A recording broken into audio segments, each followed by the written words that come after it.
The Samsung Galaxy Z Fold 6 looks like an impressive foldable phone with new AI powers wrapped in a lighter and more durable design. I also like the wider cover display and brighter main screen, but the $100 price hike could scare off some shoppers. It is finally time for a foldable phone. With the Galaxy Z Fold 6, Samsung is trying to make a strong case for jumping on the folding bandwagon. At first glance, this device doesn't look much different than its predecessor, but there is actually a lot of improvements. The Galaxy Z Fold 6 sports a thinner and lighter design than the Galaxy Z Fold 5. You get a slightly bigger and wider cover display that's less claustrophobic than before, and the main display is much brighter at 2600 nits.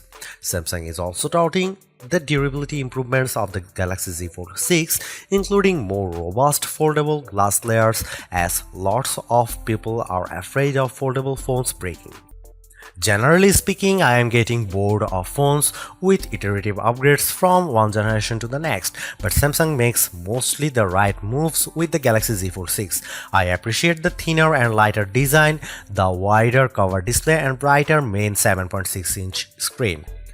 I also appreciate the AI features on board the Galaxy Z Fold 6 for productivity and entertainment, even if some feel a bit gimmicky. And while it will take some time to test, the durability improvements are welcome.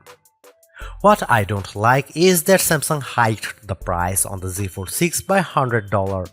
Granted, $1,799 was already very expensive, but $1,899 puts this phone even more out of reach unless you can get a sweet carrier discount.